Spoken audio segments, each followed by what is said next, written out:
अस्सलाम वालेकुम। जरहेज़ अंडू से चूज़े निकलवाना हम में से बहुत से हजरात के लिए ज़रिया मुआश है, लेकिन इन्हीं जरहेज़ अंडू से अगर चूज़ों का अच्छा तनासब ना निकले तो जितनी जल्दी हो सके इस मसले का हल निकालें। अब चूंकि अभी तक ऐसी कोई टेक्नोलॉजी या ऐसा तरीकाकार दस्तयाब नहीं जिसका इस्तेमाल करके हम अंडू को अपने सामने रख कर बता सकें कि कौन सा अंडा जरहेज़ है, किससे चूज़ा निकलेगा और किससे नहीं निकलेगा, जब तक कि हम उसको तोड़ के उसके अंदर मौजूद डिस्क का मुशाहिदा ना कर लें। तो ऐसे हालात में हमें क्या करना चाहिए कि अंडे तोड़ने भी ना पड़े और फर्टिलिटी भी बेहतर होना शुरू हो जाए, यानी कि जरहेज़ी पहले से इंप्रूव हो जाए। तो इसी हवाले से इस वीडियो में रहनुमाई मुहैया की जाएगी। घरेलू पैमाने पे कुछ ऐसे सस्ते और बआसानी दस्तयाब होने वाले ज़राए हैं जो हमारे चिकन्स को अगर दिए जाएँ तो ऐसे ब्रीडिंग फ्लाक के अंदर ऐसे पेयर में आगे चल के जरहेज़ी के मसाइल या तो बिल्कुल नहीं होते या कम होते। सबसे पहले वो वाले बैकयार्ड चिकन्स, घरेलू चिकन्स कि जिन्हें आप रोटी उस रेशो के साथ, उस मिकदार के साथ डालते रहते हैं जो मैं वीडियोस में शेयर करता रहता हूं, या फिर सब्जियां, खासतौर पे पालक या सूरजमुखी के बीज, तो उनके अंदर विटामिन ई, सेलेनियम की वाफर मिकदार में फ्राहमी होने की वजह से ऐसे पेड़ के आगे जो अंडे होते हैं वो इनफर्टाइल नहीं होते। अगर होंगे भी तो उसकी दूसरी रीजंस होंगी। इसके अलावा आपके पास एवियन कैप्सूल या मायोगैस्टर ई या फिर विटामिन ई, सेलेनियम की कोई भी पैकिंग दस्तयाब हो तो उसका यूज़ करना आपके इस फ्लाक के अंडू के अंदर फर्टिलिटी को इंक्रीज करने में, बढ़ाने में मददगार साबित होता है। अगर आप मायोगैस्टर ई इस्तेमाल कर रहे हैं तो 1 kg का चिकन है तो उसे आप 0.1 cc इंट्रामस्कुलर यानी कि पट्ठों में लगाएंगे, या फिर कोई दूसरा आपके पास विटामिन ई, सेलेनियम का जरिया है तो उसको उसकी रिकमेंडेड डोज के मुताबिक यूज़ कीजिएगा। शेयर करता चलूँ कि ऐसी कौन सी वजूहात होती हैं कि जिसकी वजह से फर्टिलिटी का इशू आता रहता है। जब तक आपको वजूहात का इल्म नहीं होता तब तक आप अपने फ्लाक के अंदर से वो मसला नहीं निकाल सकते। सबसे पहले वो वाला फ्लाक के जिसमें मेल को यानी कि रूस्टर, मुर्गे को सही तरह से मैनेज नहीं किया जाता,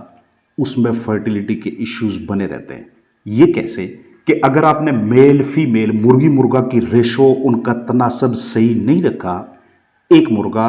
7, 8, 9 या 10 मुर्गियां, मुख्तलिफ ब्रीड के हिसाब से ये जो रेशो होती है ये बेहतरीन फर्टिलिटी देती है। ये मिस्टेक्स ना कीजिएगा कि एक मुर्गा 5 मुर्गियों के लिए या 4 मुर्गियों के लिए, या एक मुर्गा 12, 13, 14 मुर्गियों के लिए। तनासब कम हो या बहुत ज़्यादा हो, दोनों सूरतों में फ्लाक के अंदर पोल्ट्री में इनफर्टिलिटी आती रहती है। मेल फीमेल की ग़िज़ा या किसी किस्म के अमराज, दोनों सूरतों में इनफर्टिलिटी बढ़ने के इम्कानात होते हैं। ग़िज़ा मेल को कम मिलती है तो इसका मतलब ये होगा कि विटामिन ई, सेलेनियम और दूसरे अहम ग़िज़ाई अज्जा की फराहमी अच्छी तरह से नहीं हो रही, या फिर मेल किसी मर्ज़ में मुब्तला होता है, उसकी दुम पूरी नहीं है, या उसकी दुम के ऊपर की जानब मौजूद जो मैं ग्लैंड्स आपके साथ शेयर करता रहता हूँ ये किसी वजह से डैमेज हो गए वहाँ से, या फिर मेल की आइज़ ख़राब है, या ऊपर की जानब कोम इतनी बड़ी हो गई है कि एक जानब से उसे नज़र ही नहीं आता, या मेल के स्पर्श ख़राब होने की सूरत में, या उसकी लेग्स में कोई इशू हो, तो इन सारी सूरत हाल का रिजल्ट डायरेक्टली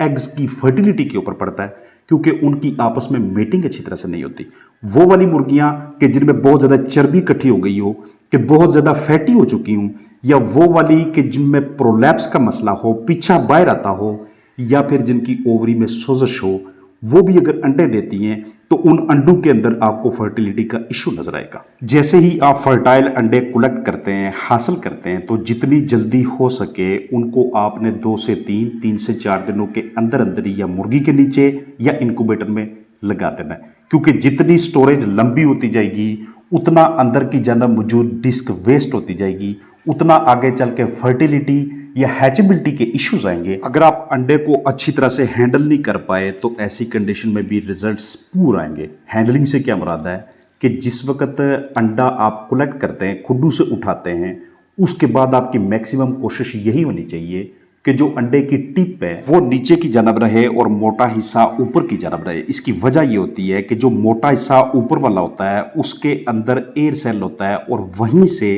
सांस का निज़ाम चल रहा होता है, वहीं से अमले तनफ़स के ज़रिए अंदर मौजूद ब्लास्टो डिस्क में, अंदर मौजूद ब्लास्टोडर्म को बाकायदा तरीके से ऑक्सीजन की सप्लाई मिल रही होती है और वो अंदर जिंदा रहता है। इसके अलावा अगर आप अंडे को बहुत ज़्यादा झटके दे देते हैं या आप उसे बाई ट्रांसपोर्ट या किसी भी और ज़रिए से एक जगह से दूसरी जगह पहुंचाते हैं तो बहुत ज़्यादा जर्स की वजह से, बहुत ज़्यादा जोल्टिंग की वजह से भी अंदर मौजूद डिस्क ज़ाया होना शुरू हो जाती है।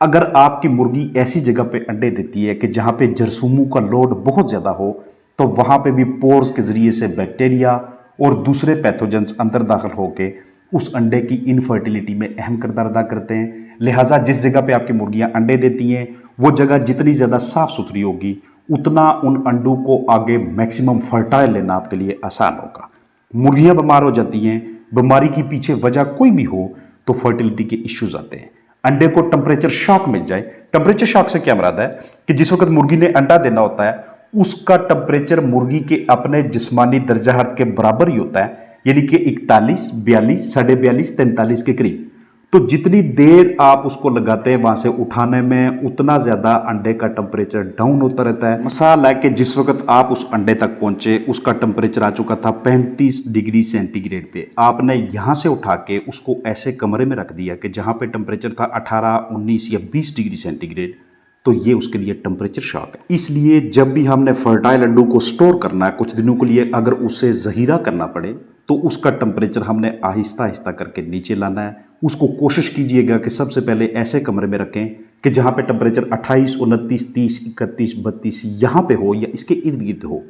उसके बाद कम से कम 5 से 6, 6 से 7 घंटे यहाँ पे स्टे करवाने के बाद उसको किसी दूसरे कमरे में रखें जहां पे टेम्परेचर कदरे कम हो। तो ऐसे करके टेम्परेचर शॉक बचाना है ताकि अंदर मौजूद बाकायदा तरीके से उस फर्टिलिटी को मुतासर होने से बचाया जा सके। मुर्गियां बहुत ज़्यादा यंग हैं, अभी उनकी एज ही पूरी नहीं हुई और मेल फीमेल की आपस में क्रॉसिंग शुरू हो गई है, या ये वाली सूरत-ए-हाल, या फिर फ्लाक बहुत ज़्यादा बूढ़ा हो जाए, मुर्गी मुर्गे की एज काफ़ी ज़्यादा हो जाए। इन दोनों सूरतों में फ्लाक के अंदर पोल्ट्री में इनफर्टिलिटी बढ़ने के इम्कानात मौजूद रहते हैं। एग साइज को हमेशा कंट्रोल में रखिएगा। एग साइज कंट्रोल ऐसे होता है कि जब आप बॉडी वेट और ब्रीड की एज के मुताबिक उसे फीडिंग करवा रहे होते हैं, जितनी ज़्यादा से ज़्यादा फीडिंग या जितना ज़्यादा कैल्शियम का सोर्स उनमें जाएगा उतना एग वेट बढ़ता जाएगा। और एग वेट के बहुत ज़्यादा बढ़ने का मतलब ये होता है कि इसका एग शेल अब बहुत ज़्यादा थिक होने वाला है। 18, 19, 20, 21 दिनों के बाद जैसे ही अगर अंदर की जनब चूजा बन भी जाता है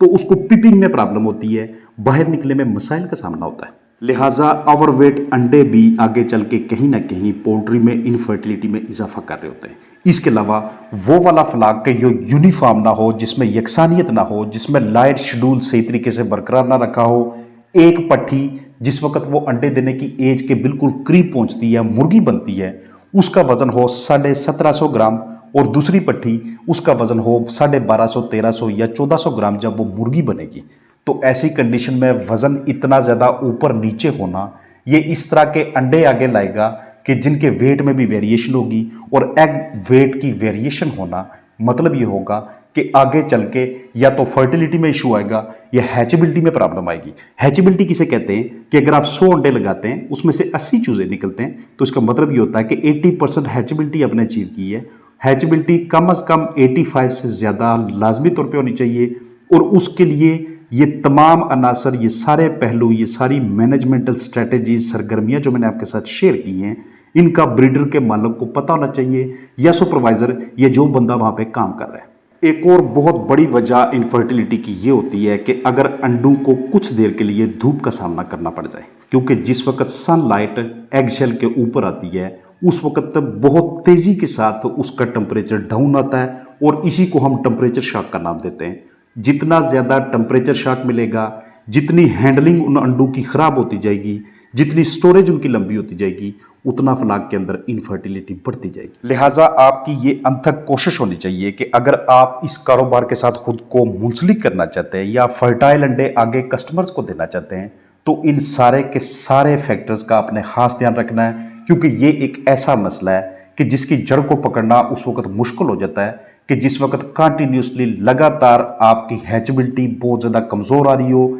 जिस वक्त लगातार इनफर्टाइल एग सामने आ रहे हों, तो उस वक्त फ्लाक के अंदर से इस चीज़ को ढूंढना ये थोड़ा सा मुश्किल काम होता है और टाइम भी लेता है। अगर आप पकड़ भी लें तो उससे पहले आपने जितने अंडे इंक्यूबेटर में लगाए होते हैं या मुर्गियों के नीचे रखे होते हैं वो सारे वेस्ट होते जाते हैं, या फिर आपको अंडों से चूजों का तनासब बहुत कम मिलता है। तो मेल मैनेजमेंट आपके हाथ में है कि कैसे करनी है। इनकी रेशो के हिसाब से, ग़िज़ा के हिसाब से, अमराज को ठीक करने के वाले से भी वीडियोस मौजूद हैं। वो फीमेल जिनमें चर्बी इकट्ठी हो जाए स्ट्रेट फॉरवर्ड सा इसका हल है कि उनकी फीड रिड्यूस करें, उनको ज़्यादा से ज़्यादा एक्सरसाइज के मौका दें, उनके सामने मौजूद खुराक के बर्तनों को उस वक्त उठा लें कि जिस वक्त वो खुराक का इस्तेमाल कर लें, यानी कि उसे कंज्यूम कर लें। आपके पास स्टोरेज के वाले से, टेम्परेचर मेंटेनेंस के वाले से कोई इशू है तो वहां पे अंदर जो भी डिवाइस आपको आसानी दस्तयाब होती है, या पेडिस्टल फैन या कुछ भी, तो उसका यूज़ किया जाए। तो को बार बार तब्दील करें, जहां पे मुर्गी ने अंडे देने उस जगह को साफ सुथरा रखें। टेम्परेचर शॉक से बचाने के लिए आपको साइंस का इल्म होना चाहिए, और एग वेट को कंट्रोल करना है तो फीडिंग को और बॉडी वेट को कंट्रोल में रखना है। तो जो भी वजह होती है उसी वजह के मुताबिक मसले का हल निकालना आपके लिए आसान हो जाता है, अगर आप अपने आप को इस काम में जिम्मेदार समझते हैं और जिम्मेदारी से लेकर चलते हैं। अपना ख्याल रखिएगा। अस्सलाम वालेकुम वरहमतुल्लाहि वबरकातुहू।